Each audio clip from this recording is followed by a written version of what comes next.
A very good morning, everyone. I welcome you all to this discussion on the Hindu and Indian Express for today. So let us begin. आज जो topics करेंगे they are as follows: Special intensive revision by Election Commission of India, India and South Korea, the relationship is in news. Kartigai Deepam, it is a festival celebrated in South India. Tobacco and poverty trap, recusal and dual citizenship, thalassemia, Jammu and Kashmir security landscape, core industries, weaving traditions, India's first 3D chip packaging plant, and then we'll be moving on to editorials. So let us begin with the first topic, which is special intensive revision. You must have come across this term that Election Commission is doing a special intensive revision or SIR exercise. First thing is कि it is done by Election Commission of India. Second thing is, why is SIR or special intensive revision done? See, it is primarily done to eliminate bogus voters and include every citizen who is 18 plus, and to remove duplicates, deceased persons, people who are dead, ineligible entries, and correct certain errors which have been done in the your election lists, right? So जो हमारे inclusion and exclusion errors होते हैं उनको ठीक करने के लिए this is a exercise which is being taken up by Election Commission of India. Next thing which you have to know is, आपको पता होना चाहिए अगर कोई एक्सरसाइज हो रही है तो उसका कॉन्स्टिट्यूशनल बेसिस है. अगर कॉन्स्टिट्यूशनल बेसिस नहीं है तो is it done under some act. ठीक है, तो ये आपको नॉलेज होनी चाहिए. फॉर एग्जाम्पल कल हमने डिलिमिटेशन किया था, right? So we know that delimitation commission is a statutory body. It is set up under a act of the parliament. Similarly ये जो SIR है, special intensive revision, it has a legal basis. Indian constitution is divided into parts and the 15th part of it is related to elections. Under this 15th part we have article 324. इस article 324 का title क्या है? Superintendence, Direction and Control of Elections. तो elections की direction, elections की supervision के साथ deal करता है आपका article 324, which is a part of part 15th of the constitution dealing with elections. इस आर्टिकल की पावर्स के तहत इलेक्शन कमीशन जो है SIR या special intensive revision exercise conduct कर रहा है. इसके apart we also have an act, representations of peoples act 1950. ये एक्ट आपके मेंस का भी पार्ट है GS2 में. ठीक है, सो इस act also allows election commission to conduct this particular exercise. So we have article 324 and we have representations of people's act.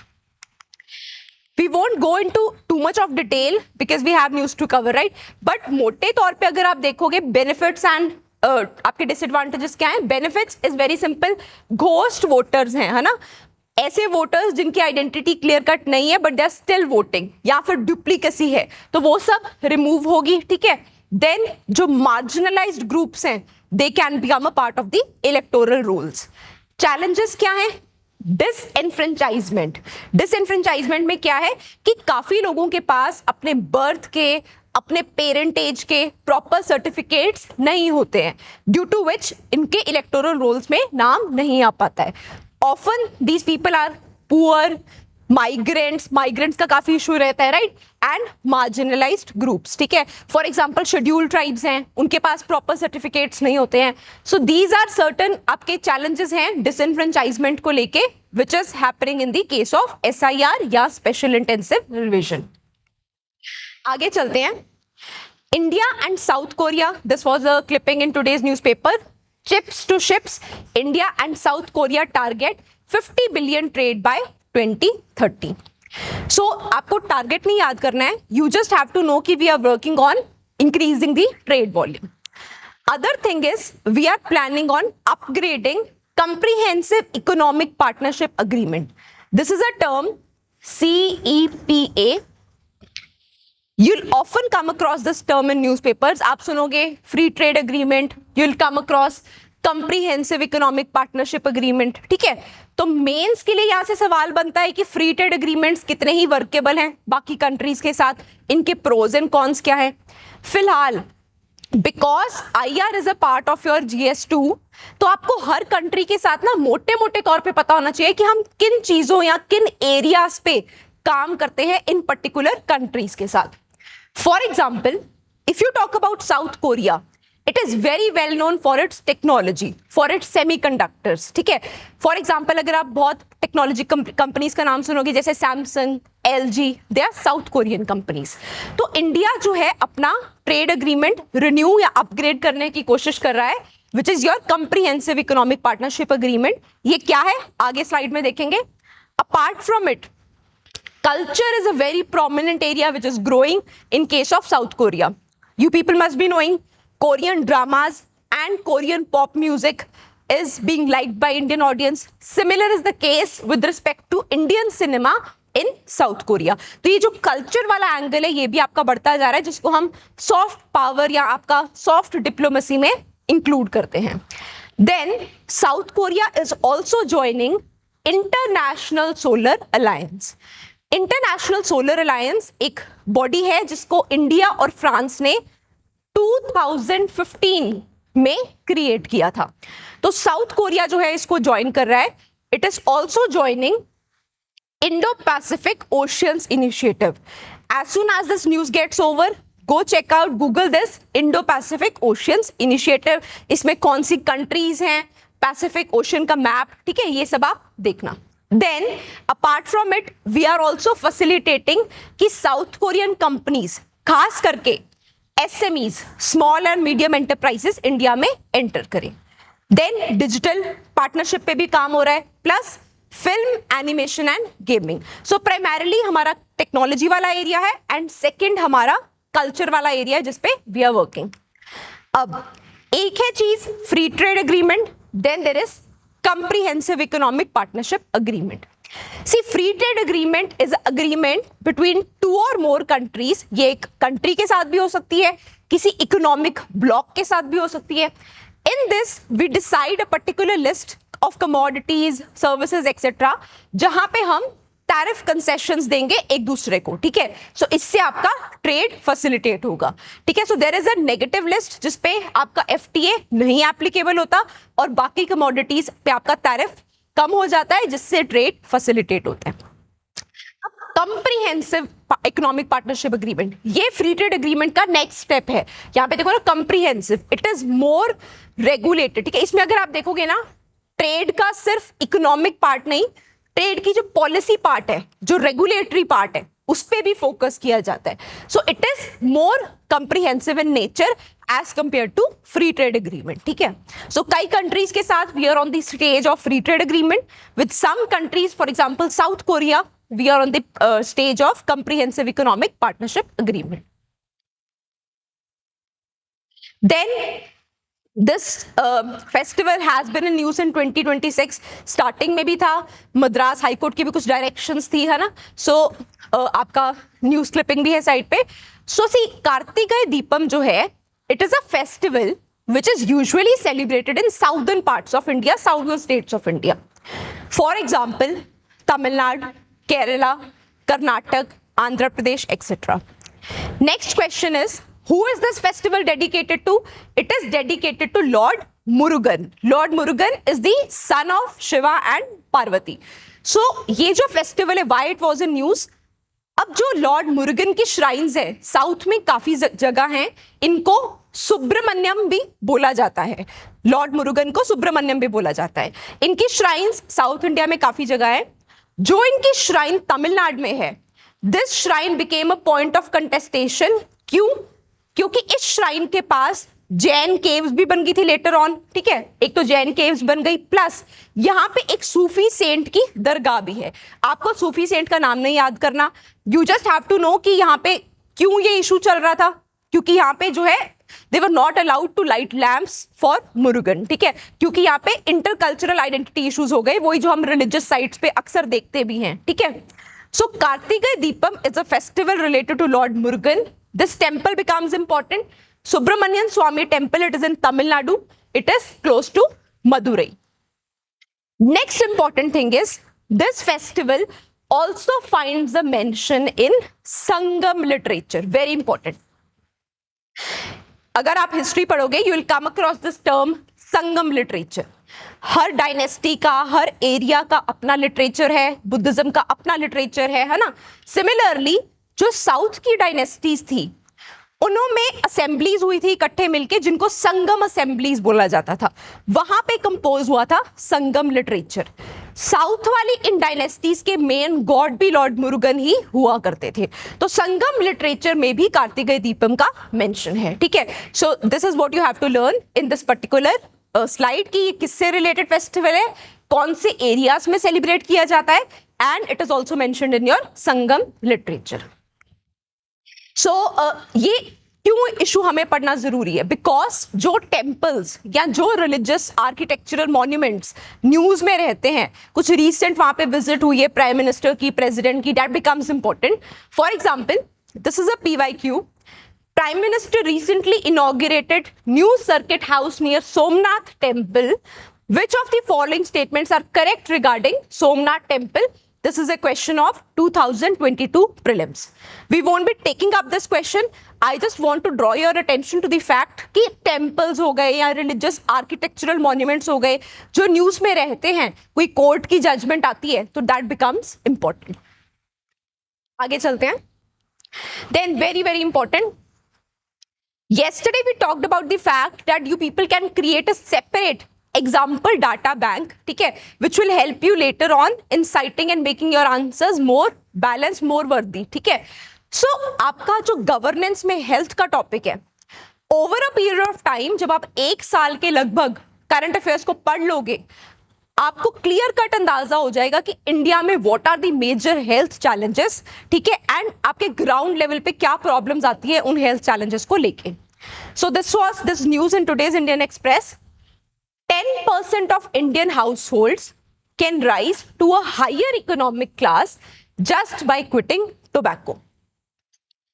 So see, इस आर्टिकल में बोला क्या गया है? They say कि जो हमारे पुअर हाउसहोल्ड्स हैं, they spend 6% of their monthly income on tobacco. क्योंकि वो 6% अपनी मंथली इनकम का टोबैको पे लगा रहे हैं, सो टोबैको प्रिवेंशन या टोबैको को कंट्रोल करना is no longer just a health issue, it's also a poverty alleviation strategy. ठीक है, तो इसीलिए अगर हम ये एक्सपेंडिचर रोक पाए, we can also help people come out of poverty. Next thing is, India is the second largest producer and consumer of tobacco. Plus India का जो tobacco burden है disease का, it is also quite significant. We account for 70% of global burden of smokeless tobacco. Tobacco India में single largest preventable cause है death का और disease का. Tobacco के यूज से थ्रोट में, है ना, देन आपका लंग्स में कैंसर होता है. It can also lead to heart disease and stroke. Then ये कुछ एडिशनल चीजें हैं which can help you out in mains. 10 में से 9 अडल्ट ऐसे हैं जो 18 ईयर्स से पहले ही टोबैको की कंजम्पशन स्टार्ट करते हैं. रूरल फैमिलीज अपने इनकम का ज्यादा पोर्शन टोबैको पे लगाती हैं as compare to urban areas. ठीक है, so what you have to study here is, इसको आप अपने हेल्थ इश्यूज में एग्जांपल में लिख सकते हो. सो अभी तो अगर आप एस्से देखोगे, है ना, पहले तो हेल्थ के ऊपर एक प्रॉपर एस्से आ जाता था, अभी वी हैव फिलोसॉफिकल एस्सेज आते हैं. तो आपका गवर्नेंस में ये टॉपिक काम आएगा कि टोबैको को आप पॉवर्टी के साथ लिंक करो. Why? Because households are spending 6% of their monthly income on tobacco. आगे चलते हैं. Further facts, tobacco is not a crop which is indigenous to India. ये इंडिया की क्रॉप नहीं है. It was introduce to India by the Portuguese in 1508. Tobacco जो है, इसका यूज सिर्फ स्मोकिंग पर्पसेस के लिए नहीं होता. टोबैको को इंटरेस्टिंगली हम इंसेक्टिसाइड्स को प्रोड्यूस करने के लिए भी यूज करते हैं. Very important. ठीक है, दूसरा, अगर इसकी ग्रोथ की कंडीशंस देखें, tobacco is a Hardy crop. ठीक है, ये एक ड्राउट टॉलरेंट क्रॉप है जिसको बहुत ज्यादा पानी की रिक्वायरमेंट नहीं होती. इंडिया में we have 3 major states that contribute to tobacco. One is Andhra Pradesh, then there is Gujarat, and then we have Karnataka. In fact जो आपका टोबैको रिसर्च इंस्टीट्यूट है, it's located in Andhra Pradesh. Then see, आपको ना थोड़ा बहुत अंदाजा होना चाहिए when you study about crops कि ये क्रॉप कहाँ से डील करती है. Where is this crop indigenous to? ये क्रॉप इंडिया की नहीं है, ये आपकी अमेरिका की क्रॉप है जिसको पोर्टुगीज ने इंडिया में आपका इंट्रोड्यूस किया था. हिस्ट्री के लिए एक और इंपॉर्टेंट चीज है which is you must have heard about emperor Akbar, है ना. अकबर मुगल डायनेस्टी के या मुगल एम्पायर के एक इंपॉर्टेंट किंग रहे हैं. उनका बेटा है Jahangir, also known as Salim. So Jahangir tried to ban tobacco in India, but वो he was not too successful in this initiative. So tobacco को किसने इंट्रोड्यूस किया? पोर्टुगीज ने.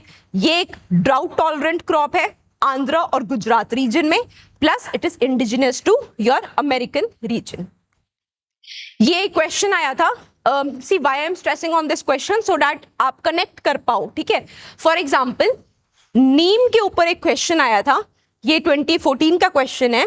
It talks about usage of neem, और एक ऑप्शन था कि neem has applications in pharmaceutical.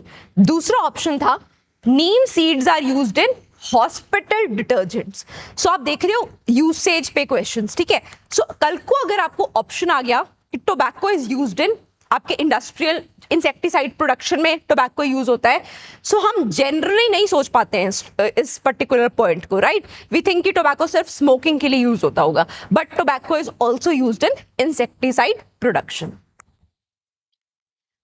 Then जो क्रॉप्स की कंडीशंस है, इनको समझना क्यों जरूरी है?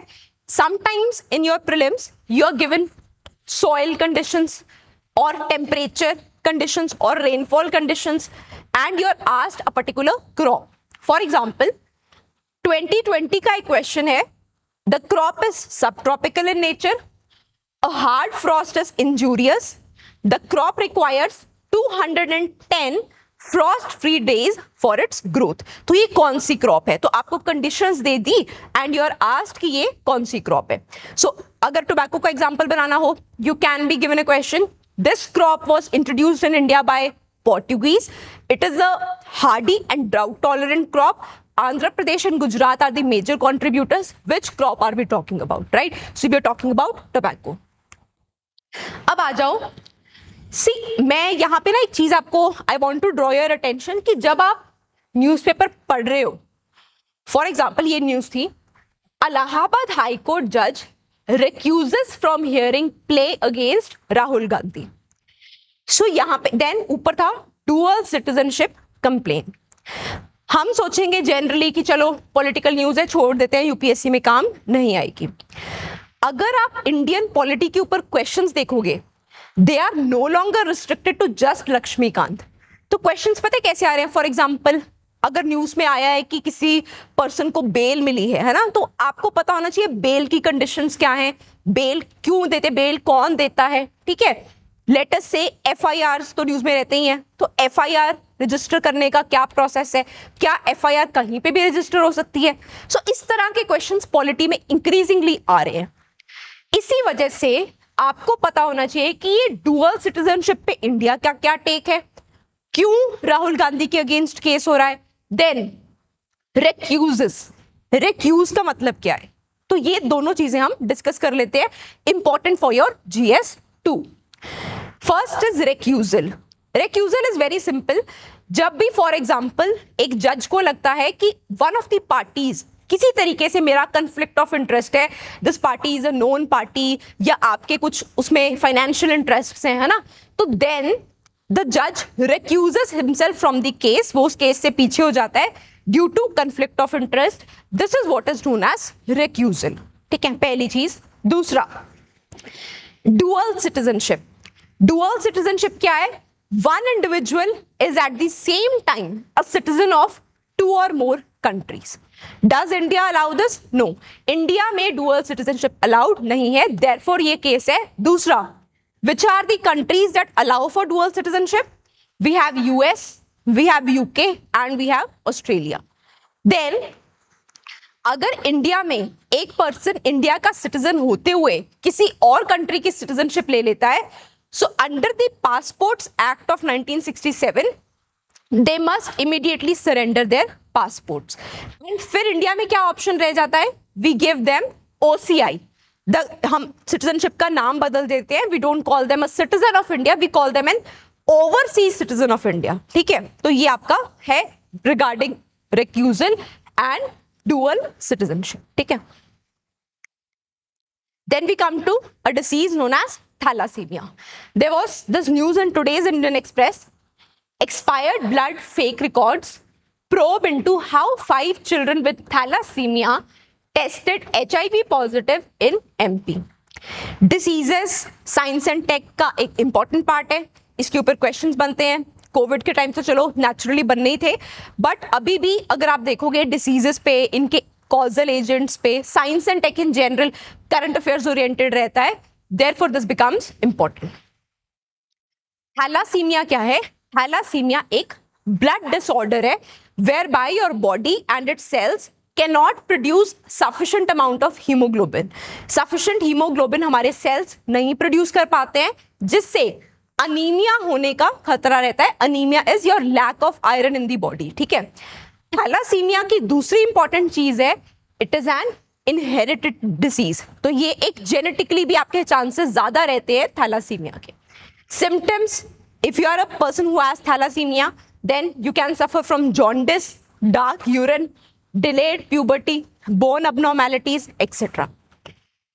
साथ ही साथ अब देखो यहाँ पे क्या है, ब्लड ट्रांसफ्यूजन में दिक्कत आ गई थी. इसी वजह से जो थैलासीमिया वाले बच्चे थे, they got infected for HIV. आपकी ये दोनों डिसीजेस, HIV भी एंड थैलासीमिया, ये जो है HIV, अगर ब्लड ट्रांसफ्यूजन के होने से अगर HIV के चांसेस बढ़ रहे हैं, which means HIV is a blood transmitted disease. तो यहां से एक आपको क्वेश्चन बन सकता है, which are the blood transmitted diseases? 1, HIV, it is a viral disease. Hepatitis B, hepatitis C, again a viral disease. Malaria, it is a parasitic disease. Syphilis, syphilis is a bacterial disease. So diseases में आपको पता होना चाहिए ये किस तरह के diseases हैं, कैसे स्प्रेड होती हैं, क्या इनके लिए इंडिया में कोई वैक्सीन अवेलेबल है. ठीक है. तो ब्लड ट्रांसमिटेड डिसीजेस में हमारे पास HIV है, हेपेटाइटिस है, मलेरिया है एंड सिफाइलस है. अब HIV भी न्यूज में था. सो यहां पे ना आपको एक क्वेश्चन आया था यूपीएससी में, इस क्वेश्चन पे हम बाद में जाते हैं. HIV which means human immunodeficiency virus, ये एक वायरस का नाम है जिसके कारण जो डिसीज होती है उसको हम एड्स कहते हैं. Disease is not known as HIV. HIV is अ वायरस. ठीक है. सो HIV इज अ वायरस जो किसी ह्यूमन बीइंग के इम्यून सिस्टम को टारगेट करता है. Specially it destroys cells which are known as CD4 cells या T cells. These are cells which are responsible for boosting your immune system. तो अगर ये सेल्स को HIV डिस्ट्रॉय कर देगा तो नेचुरली इम्यूनिटी कम हो जाएगी. Next important thing is HIV यानी कि human immunodeficiency virus is a retrovirus. Very important. अब नई टर्म आई है, रेट्रोवायरस. यूजुअली अगर आप देखोगे हमारी बॉडी सेल्स में we have 2 kind of nucleic acids. एक है DNA, एक है RNA. Deoxyribonucleic acid, then आपका राइबोन्यूक्लिक एसिड. ठीक है. अब यूजुअली ह्यूमन सेल्स में DNA से RNA बनाया जाता है, लेकिन HIV एक रेट्रोवायरस है. ये क्या करता है, RNA को यूज करके DNA बनाता है. ठीक है. इसीलिए इसको एक रेट्रोवायरस बोलते हैं.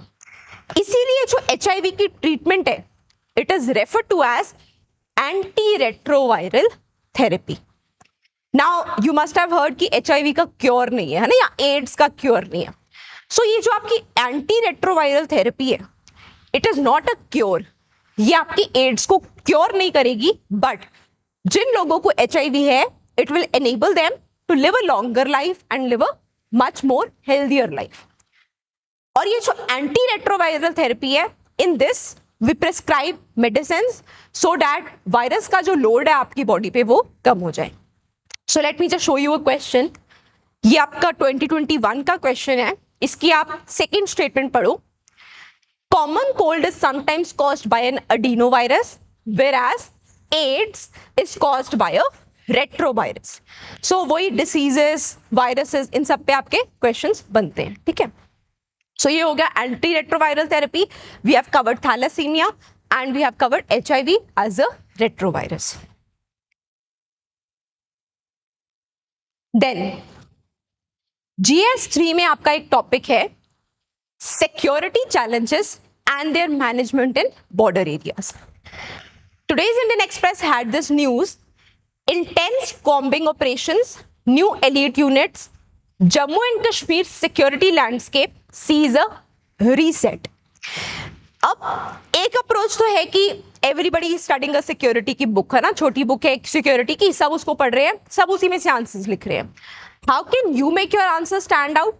सी, न्यूज़पेपर पढ़ने का फायदा क्या होता है, इस तरह की न्यूज़ है ना, यहाँ से आपको एग्जांपल्स मिलेंगे, आपको समझ लगेगी कि वाकई सिक्योरिटी में क्या क्या चीजें चेंज हो रही है। Whereby this will help you in enhancing your answers, specifically providing you examples. तो यहाँ पे क्या हो रहा है, सी रिसेंट पहले क्या होता था ना कि जो जम्मू एंड कश्मीर में टेररिस्ट्स हैं उनके जो बेसिस थे they were primarily urban basis. Now they have shifted to jungles, they have shifted to forest areas, तो जंगल वॉरफेयर उन्होंने स्टार्ट कर दिया है। इनिशियली हमारी जो सिक्योरिटी फोर्सेस हैं they could not deal with it, they were not prepared for it, but now they have made two specific units, Snow Leopard and Markhor. They are counter insurgency units made by Jammu and Kashmir police. इसमें से जो Snow Leopard है this will take care of high altitude में अगर fighting चल रही है, Markhor will take care of your jungle warfare.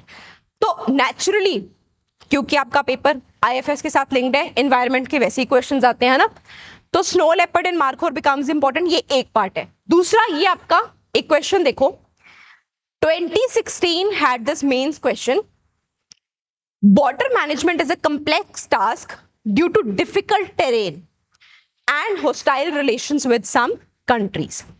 Elucidate the challenges for effective border management.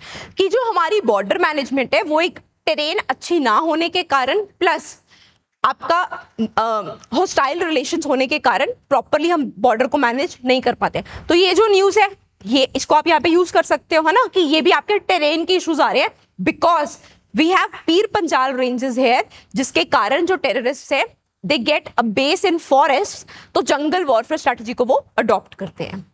Plus ये जो एरियाज होते हैं किसी एक जुरिस्डिक्शन में नहीं आते, therefore also they take advantage of this, ठीक है।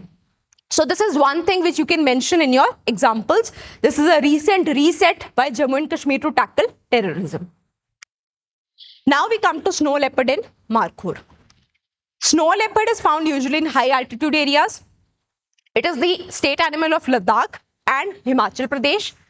इसका जो IUCN status है, see IUCN is a body जो आपकी different species को depending upon कि उनकी कितनी species रह गई हैं, क्या उनकी range है, उनको कोई ना कोई टैग देती है, ठीक है। सो स्नो लेपर्ड आपका वल्नरेबल कैटेगरी में आता है। देन स्नो लेपर्ड सिर्फ इंडिया में नहीं है, it is found across 12 countries. सबके नाम नहीं याद करने हैं, you must have a broad area कि ये किस तरह की कंट्रीज है, कहाँ पे लाई करती है। फॉर एग्जाम्पल इनमें जो सेंट्रल एशियन कंट्रीज है ना, ये जो स्थान वाली कंट्रीज ये काफी है, अफगानिस्तान, कजाकिस्तान, ताजिकिस्तान, किर्गिस्तान, सो इतना याद रखना है। देन रशिया, नेपाल, भूटान, ठीक है, इन तरह की countries. You don't have to remember all, आपको जनरल एरिया एक पता होना चाहिए। बेस्ट अप्रोचेस, आप गूगल पे जाओ, टाइप करो snow leopard range countries, map देखो, मैप से आपको एकदम अंदाजा हो जाएगा कि इसके मोटे मोटे एरियाज कौन से हैं। Then we come to markhor, this is markhor. Markhor आपकी एक वाइल्ड गोट है, ठीक है, it is a wild goat. It is known for its thick fur and it is known for its beard, ठीक है। Markhor is a diurnal animal, which means इसकी main activity early morning या afternoon में होती है। जैसे जो nocturnal animals होते हैं they are more active towards night। ये जो है Markhor ये diurnal है और इसका IUCN status near threatened है। अब से इस तरह की न्यूज को ना आप यहीं पे ना रोकना। Why it is important कि आप animals की pictures देखो? Reason being, let me ask you a question. अगर मैं आपसे पूछूं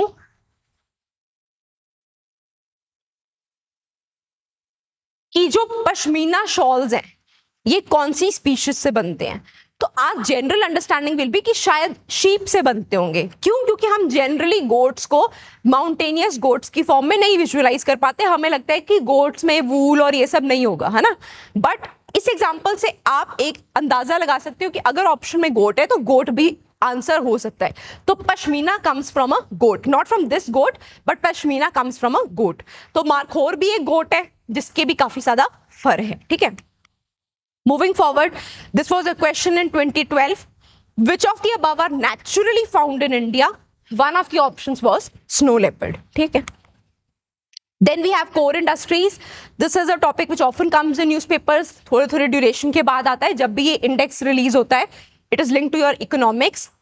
8 कोर इंडस्ट्रीज है हमारी सभी इंडस्ट्रीज में से. This index is released by office of economic adviser under ministry of commerce and industry. 8 core industries कौन सी हैं? Coal, crude oil, natural gas, refinery products, fertilisers, steel, cement and electricity. अब यहां पे ना एक तो हो गया कि आपने याद कर लिया कि कौन सी हैं. थोड़ा सा ये भी सोचा करो उस टाइम पे कि which of them is not present. For example iron यहां नहीं है, ठीक है.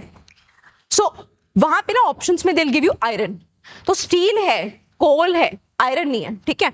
सो क्या नहीं है उस पर भी थोड़ा सा आप अंदाजा लगाओ. Core industries why are they important? Because they account for 40% of total weight in index of industrial production. इन सभी इंडस्ट्रीज में से maximum weightage is of refinery products which is 28%. Least weightage is for fertilizers which is 2.6%. Then base year is 2011-2012.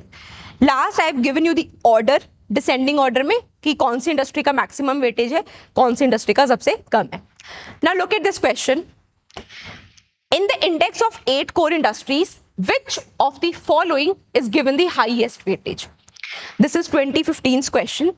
They haven't asked you कि 8 में से किसकी weightage ज्यादा है. 8 में से अगर पूछा होता we have learned कि रिफाइनरी प्रोडक्ट्स की ज्यादा है, लेकिन यहाँ पे तो रिफाइनरी है ही नहीं, है ना. सो इन चारों में से किसकी ज्यादा है? सो देयरफॉर आपको थोड़ा सा अंदाजा होना चाहिए एक डिसेंडिंग ऑर्डर में कि क्या चीज पहले आती है, क्या चीज बाद में आती है, ठीक है. देन ये एक छोटी सी न्यूज आइटम थी. It is not two important. Bangladesh की कुछ वीविंग ट्रेडिशंस हैं जो यूनेस्को की इंटैंजिबल कल्चरल हेरिटेज का पार्ट बने हैं. इनका नाम है तंगेल, साड़ी वीविंग है, और पबना. पबना लोकेशन भी है. तो वहां की जो साड़ी इंडस्ट्री है that has become a part of UNESCO's intangible cultural heritage. Then this is important. India's first 3D chip packaging plant. Where is it being established? Bhubaneswar in Odisha. This is a part of Indian Express का explained section. So देखो, जो हमारी chips हैं, maximum we use in them हमारे semiconductors, for example we use हमारे silicon, ठीक है, germanium etc. ये जो 3D chip packaging unit है, in this instead of silicon we are using glass. Glass use करने से क्या फायदा होगा? 2-3 फायदे. एक तो डिवाइस गर्म नहीं होगी, तो थर्मल स्टेबिलिटी, प्लस फ्रीक्वेंसी में फ्लक्चुएशन नहीं आएगी, फ्रीक्वेंसी सिमिलर रहेगी, ठीक है, दूसरा पॉइंट. तीसरा, इलेक्ट्रिकल लॉस नहीं होगा, करंट का लॉस नहीं होगा. तो ग्लास के होने से सिलिकॉन से भी ज्यादा एडवांटेज है. This is setup in Bhubaneswar, Odisha. And अगला सवाल है सेमीकंडक्टर्स पे, क्योंकि हमें स्टेटमेंट बेस्ड क्वेश्चंस आते हैं. सो अगर आपको स्टेटमेंट आए कि semiconductors in their natural state are weak conductors of electricity, हम जनरली स्टेटमेंट को गलत रख देंगे, क्योंकि हमें लगेगा कि सेमीकंडक्टर्स इतने डिवाइसेस में तो यूज होते हैं, ये कैसे वीक कंडक्टर्स हो सकते हैं इलेक्ट्रिसिटी के. बट नेचुरल स्टेट में semiconductors are weak conductors of electricity and certain materials are added to them to make the current flow easier, ठीक है. और सेमीकंडक्टर्स आपके कंडक्टर्स और इंसुलेटर्स के बीच में लाई करते हैं. कंडक्टर्स जैसे कि कॉपर जो कि करंट को इजीली पास होने देते हैं, इंसुलेटर्स करंट को नहीं अच्छे से पास होने देते, फॉर एग्जांपल लकड़ी, वुड, ठीक है. और जो सेमीकंडक्टर्स है ये कहीं बीच में इनकी कंडक्टिविटी लाई करती है. देन इसी न्यूज का एक पार्ट था Vikram 3201. What is this? This is India's first fully indigenous micro processor, ठीक है. ये एक माइक्रो प्रोसेसर है जो इंडिया ने बनाया है. It is a type of semiconductor chip जिसको इसरो की एक लेबोरेटरी ने बनाया है. It is a micro processor Vikram 3201. Now we come to editorial section. We have अब ना एक और चीज है, कभी कभार कोई टॉपिक के लिए आई जस्ट वेट कि उसके 2-3 एडिटोरियल्स आ जाए तो इकट्ठे वो टॉपिक डिस्कस हो जाएगा.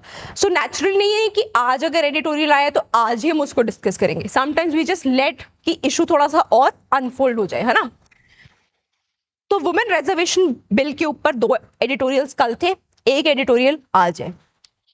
सो all of the 3 people are renowned people. One is Suhas Palshikar, then we have Shashi Tharoor का editorial है, then we have Yogendra Yadav का.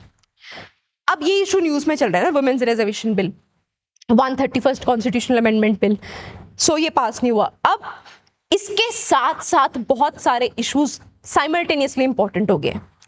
फर्स्ट थिंग इज डीलिमिटेशन, जो इंपॉर्टेंट हो गई है because this bill was not presented in a stand alone format.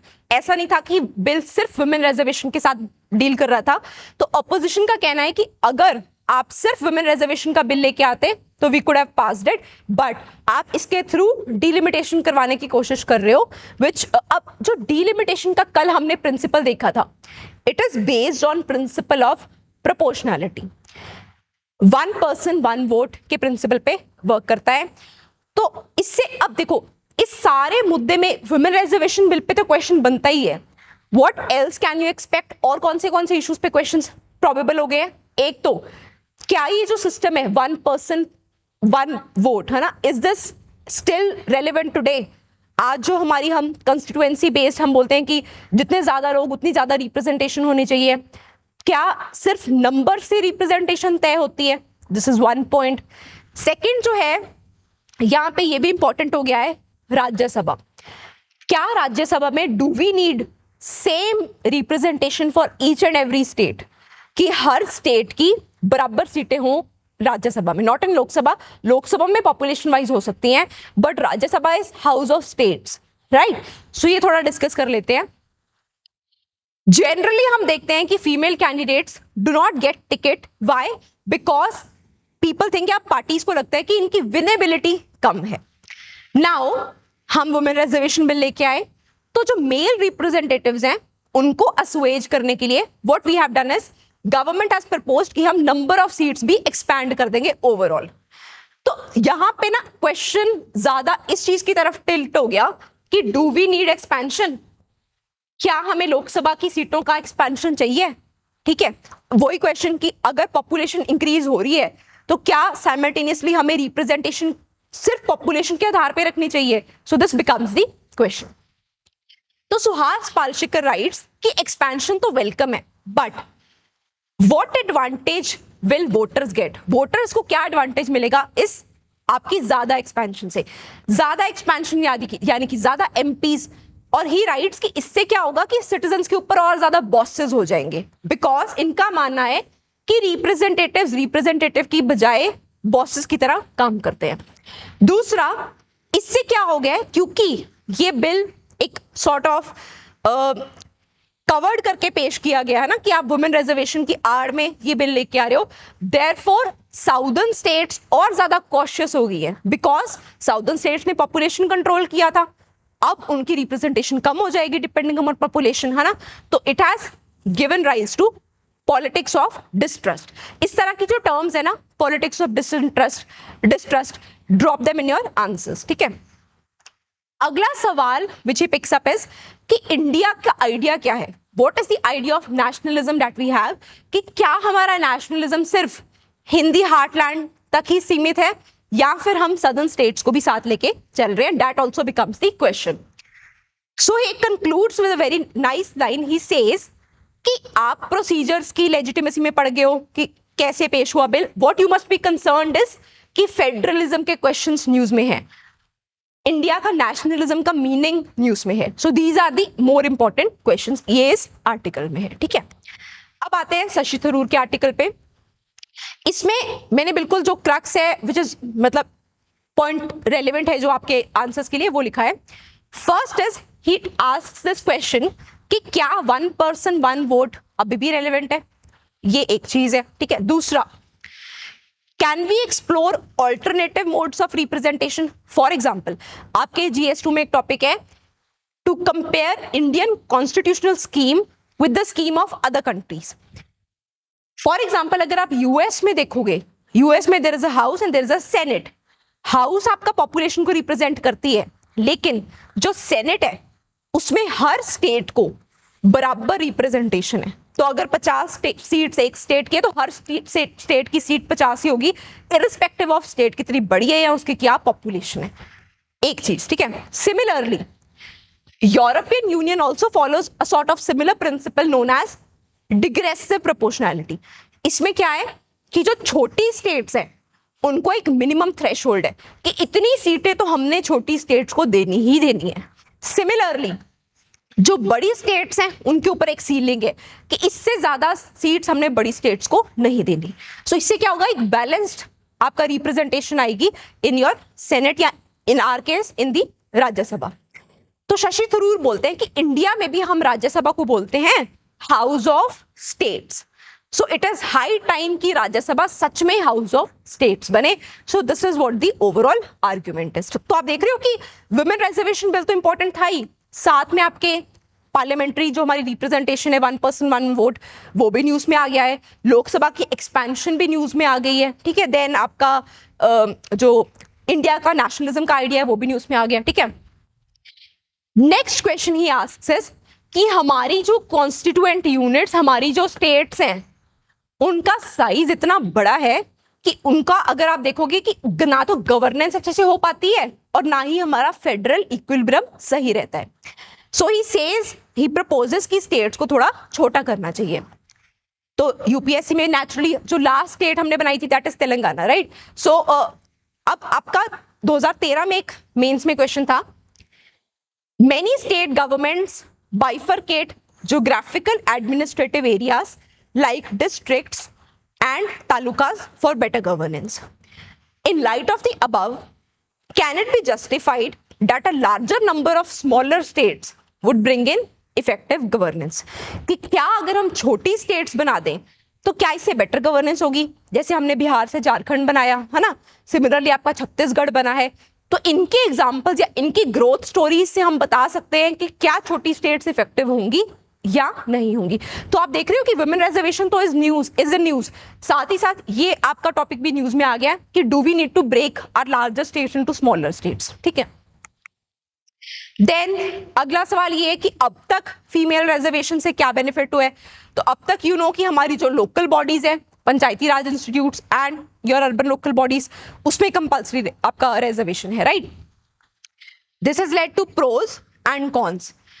जो इसके नुकसान है वो ये है कि वुमेन का एक कॉमन क्लास नहीं है, इसमें से भी जो आपकी अपर सेक्शंस हैं उनके इंटरेस्ट जो है वो ज्यादा आपका रिप्रेजेंटेशन में अपना रोल प्ले करते हैं। देन आप यहाँ पे एक और एग्जांपल दे दोगे, सरपंच पति। सरपंच पति क्या है, even though women are functioning as the heads of your panchayat but the real authority lies with their husbands, ठीक है। तो ये एक पॉइंट है जो नुकसान में जा रहा है। सेम ही बात आपकी शेड्यूल्ड ट्राइब या शेड्यूल्ड कास्ट कोटाज में भी होती है, जहां पे हम बात करते हैं अबाउट हरिजन एलिट्स कि शेड्यूल्ड कास्ट में भी इतनी सारी कास्ट हैं, जो ऊपर वाली क्रीम है कोटाज का फायदा वो ले रही है। नाउ लेकिन इससे फायदा ये हुआ, there was a study conducted in MP, UP and Rajasthan, according to which reservation से काफी women आई पंचायती राज इंस्टीट्यूट्स में, जिसके कारण एक क्रिटिकल मास अवेलेबल हो गया मेन स्ट्रीम पॉलिटिक्स। ये टर्म इंपॉर्टेंट है। जब भी हम बोलते हैं ना कि डिसीजन मेकिंग को इन्फ्लुएंस करना है तो 1-2 पर्सन के आने से नहीं होगी, there has to be a critical mass, कि एक सब्सटैंशियल मास आ जाए, then they can influence the policy making. तो इस स्टडी के अकॉर्डिंग पंचायती राज और म्युनिसिपैलिटीज से एक क्रिटिकल मास अवेलेबल हमें हुआ है, ठीक है। Then this was a news in your Hindu, India's forests could nearly double carbon storage by 2100 study finds. इसमें और ज्यादा कुछ इंपॉर्टेंट नहीं है, what you have to focus on is a term known as carbon sinks. जो India के forest हैं, because we know कि आपके जो ट्रीज हैं, फॉरेस्ट हैं, they absorb carbon dioxide, so they function as your carbon sinks, ठीक है। तो ये फॉरेस्ट डबल हो जाए, डबल कर लेंगे कार्बन स्टोरेज को बाय 2100। देन ये आपकी न्यूज थी, from light waves to quantum physics the science behind smart wash basins. अब जैसे मैंने आपको नीम का क्वेश्चन दिखाया था, है ना, it's an everyday use item. Similarly एक यूपीएससी में क्वेश्चन आया था मस्कीटो रिपेलेंट के प्लांट को लेके, है ना, कि क्या ये plant as a mosquito repellent use हो सकता है। सो पॉइंट इज कि आपके ना बड़े साइंस के ऑब्जर्वेशन बेस्ड क्वेश्चंस आएंगे कि क्यूआर कोड कैसे वर्क करता है, यहाँ जो करंट में चल रहा है वो तो आएगा ही, बट अदरवाइज जो आप डेली लाइफ में चीजें आपके इर्द गिर्द चल रही हैं, for example you must have gone to your multiplexes, है ना, थिएटर्स। सो इस आर्टिकल में है कि स्मार्ट वॉश बेसिन होते हैं, वहां पे यू पुट योर हैंड, पानी फ्लो होने लग पड़ता है। सो क्वेश्चन ये है कि व्हाट आपकी यहाँ पे कौन सी रेज यूज हो रही है, कौन सी वेव्स यूज हो रही है। So it is functioning on your infrared waves. Similarly जो हमारे टीवी के रिमोट्स होते हैं, they also function on infrared waves, ठीक है। ये आपकी पहली लाइन में ही है, ठीक है। So even if you don't go through the whole article, you can just focus on कि इसमें ये टेक्नोलॉजी वर्क कैसे करती है, ठीक है। So this is your first slide. अभी हम ना एक बार न्यूज़पेपर खोल लेते हैं।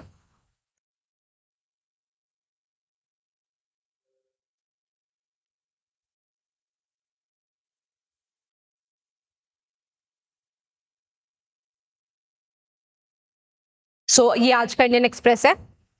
वी स्टार्टेड विद हमारा special intensive revision, then India South Korea, then Kartikeya Deepam. Second page में फर्स्ट पेज की ही न्यूज कंटिन्यू की होती है। सो इंडिया साउथ कोरिया का था। सिटी वाला पेज आप छोड़ सकते हो।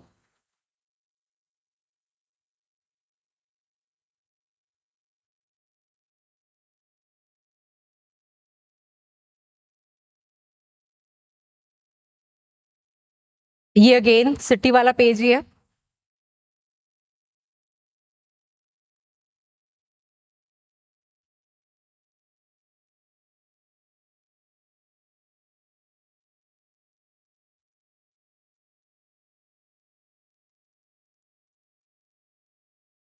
हाँ जी, ये आ गया आपका टोबैको वाली न्यूज, 10% ऑफ इंडियन हाउस होल्ड। Then Allahabad high court recusal और डुअल सिटीजनशिप।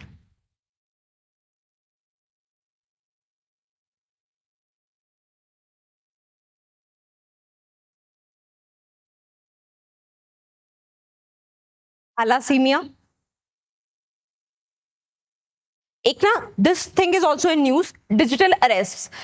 इनफैक्ट शायद chief justice, if I am not wrong, उनकी ये, हाँ जी, चीफ जस्टिस ऑफ इंडिया की है। ही सेज कि digital arrest which is a form of cyber crime is actually a threat to human dignity. Cyber crime is also a part of your GS3। तो digital arrest को आप वहां पे coat कर सकते हो। इसमें बेसिकली क्या है कि ऑनलाइन हरासमेंट है। फॉर एग्जाम्पल आपको कुछ ऐसा बोला जाएगा कि यू हैवंट पेड दिस और this tax and so on, या आपके ऊपर ये कार्रवाई हो रही है एंड यू हैव टू पे अ सर्टेन अमाउंट, ठीक है। So that is what is your digital arrest. इसको आप थोड़ा सा देख लेना कि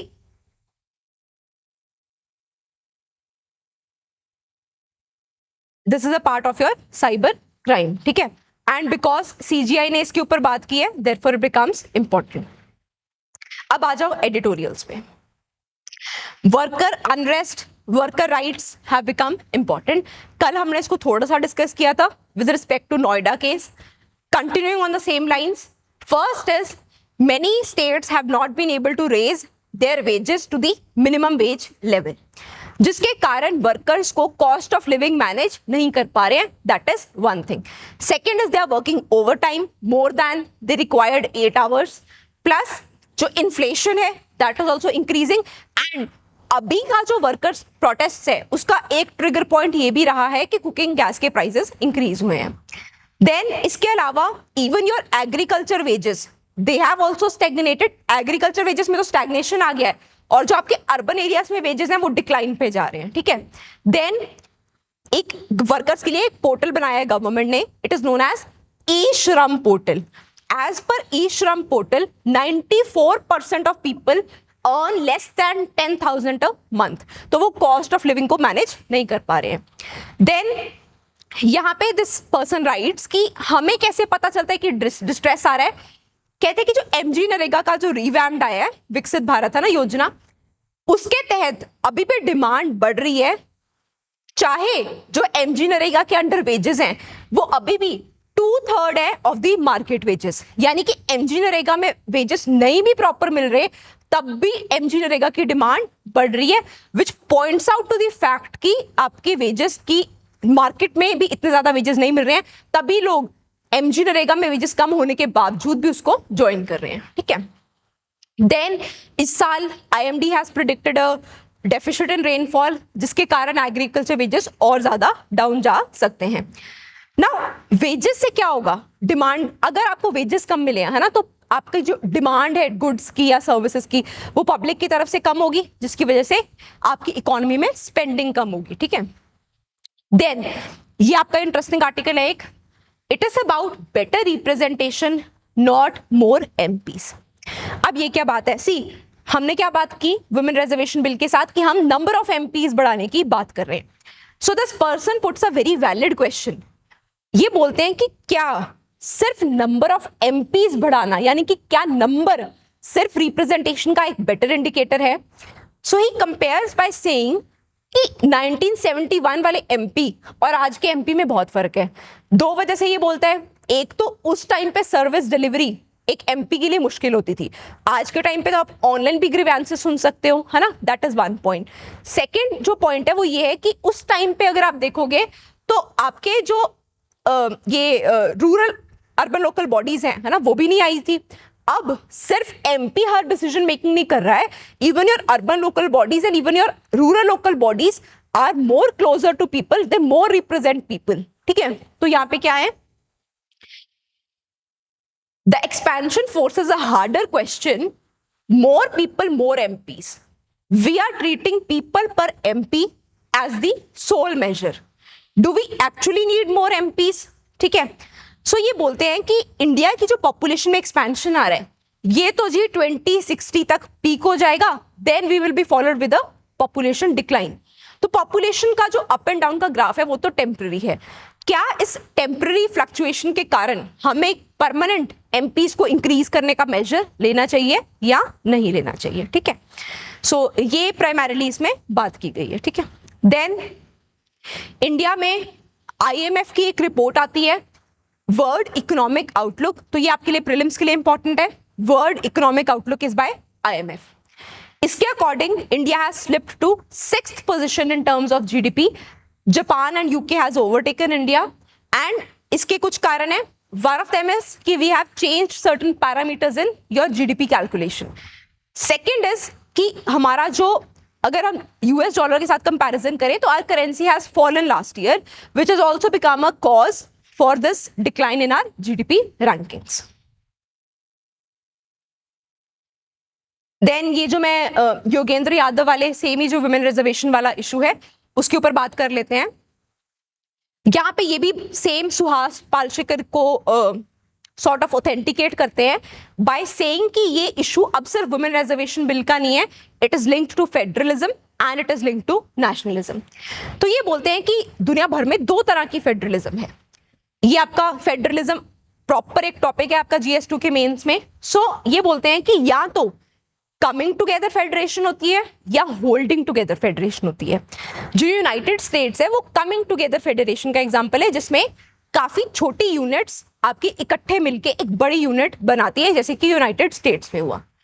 इंडिया होल्डिंग टुगेदर फेडरेशन का एग्जांपल है, जिसमें स्टेट्स और आपका यूनियन के बीच में पावर डिस्ट्रीब्यूशन होती है, ठीक है। ये इंडिया जो है वो होल्डिंग फेडरेशन का एग्जांपल है। तो योगेंद्र यादव तीन चीजों को पॉइंट आउट करते हैं जिसमें ही सेज कि हमें चेंज करने की जरूरत है। पहला ये बोलते हैं कि सिर्फ पॉपुलेशन मेजर नहीं होना चाहिए, डोमिनेंस मेजर होना चाहिए कि किसकी डोमिनेंस ज्यादा है, क्या बाकी स्टेट्स इनजस्टिस तो नहीं सफर कर रही, ये पहला पॉइंट। दूसरा, ही टॉक्स अबाउट एक तो शेयरिंग ऑफ इकोनॉमिक रिसोर्सेज, जो फाइनेंस कमीशन की रिसोर्स डिस्ट्रीब्यूशन है उसके फॉर्मूला पे। तीसरा, कल्चरल आइडेंटिटी पे। इस पे कल्चरल आइडेंटिटी को समझना सबसे इजी है। He says a simple thing कि क्या जो हमारे नेशनल सिंबल्स हैं, क्या जो हमारी स्कीम्स के नाम है, क्या हम उसमें सभी रिलीजन्स या सभी रीजन्स को बराबर की रिप्रेजेंटेशन दे रहे हैं, या फिर हमारी स्कीम्स या हमारे मिसाइल्स के नाम मोर टिल्टेड टुवर्ड्स हिंदी बेल्ट है, ठीक है। तो एक तो ये हो गया कल्चरल आइडेंटिटी, ठीक है। दूसरा, ही टॉक्स अबाउट योर आपका जस्टिस वाली अप्रोच। जस्टिस वाली अप्रोच में he says the democratic principle of one person one vote requires that change in population should be reflected in proportional changes in the number of seats. The question is whether this is the only valid principle. The share of Hindi heartland in our parliament is already overwhelming. Any further increase could render the non-Hindi states politically irrelevant. तो ये बोलते हैं कि Hindi heartland की तो वैसी बड़ी representation है, अगर और ज्यादा रिप्रेजेंटेशन हो गई तो इससे जो आपकी नॉन हिंदी स्टेट्स हैं या नॉन हिंदी बेल्ट है, दे विल सफर इनजस्टिस, वो आपका डोमिनेंस में नीचे चले जाएंगी. तो ये फर्स्ट पॉइंट को इस तरह से एक्सप्लेन करते हैं. He talks about Vajpayee formula of 2001. इस फॉर्मूला के अकॉर्डिंग आप ओवरऑल सीट्स को लोकसभा की मत एक्सपैंड करो, विद इन इट आप कंस्टिट्यूएंसीज को चेंज कर सकते हो, लेकिन ओवरऑल सीट्स पे एक फ्रीज होना चाहिए. ठीक है. Last is sharing of economic resources. इसमें ही talks of interstate economic inequalities have grown since liberalisation. जब से इंडिया में एलपीजी रिफॉर्म्स आए हैं, इनइक्वालिटी कम नहीं हुई है, इंटरस्टेट इनइक्वालिटी बढ़ी है. इसका एक एग्जांपल आप आंसर्स में डाल सकते हो. The per capita income of Gujarat is 6 times that of Bihar. Gujarat की per capita income 6 times है as compared to Bihar. Then what he says is the political consensus has been to transfer a greater portion of national resources to poorer states.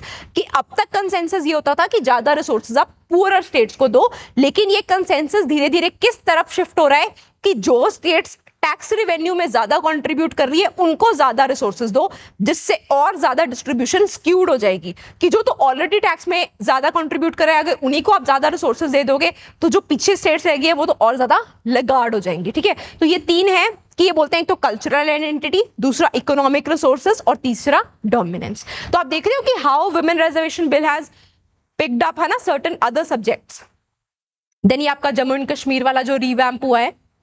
एक यहाँ पे एक Saint Xavier है, he is in Goa, उनकी कब्र है यहाँ पे, it is being preserved for a long time. तो ये कल्चर के लिए छोटा सा इंपॉर्टेंट टॉपिक है.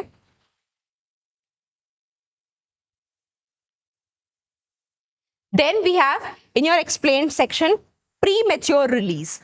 अगेन जैसे बेल वगैरह इंपॉर्टेंट टॉपिक्स हो जाते हैं तो premature release is important.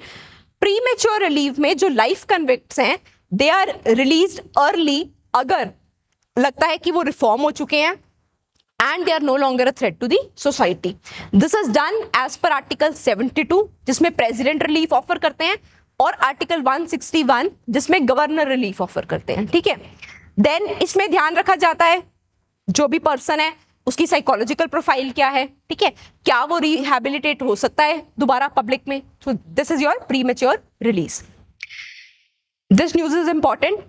Odisha has become the first state to implement Marine Spatial Plan. Marine Spatial Plan क्या आपको पता है, ओडिशा कोस्टल स्टेट है ना.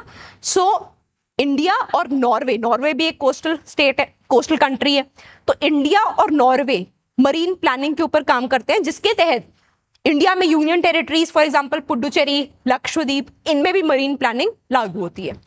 Odisha has become the first state to implement marine spatial plan, जिसमें आप देखोगे कि ह्यूमन हैबिटेशंस और मरीन एरियाज कैसे कोएग्जिस्ट कर सकते हैं.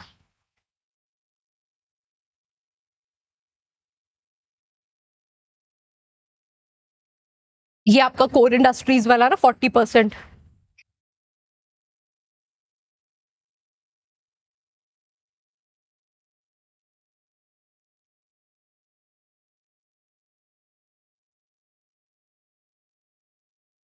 हाँ जी. So this is the news for today.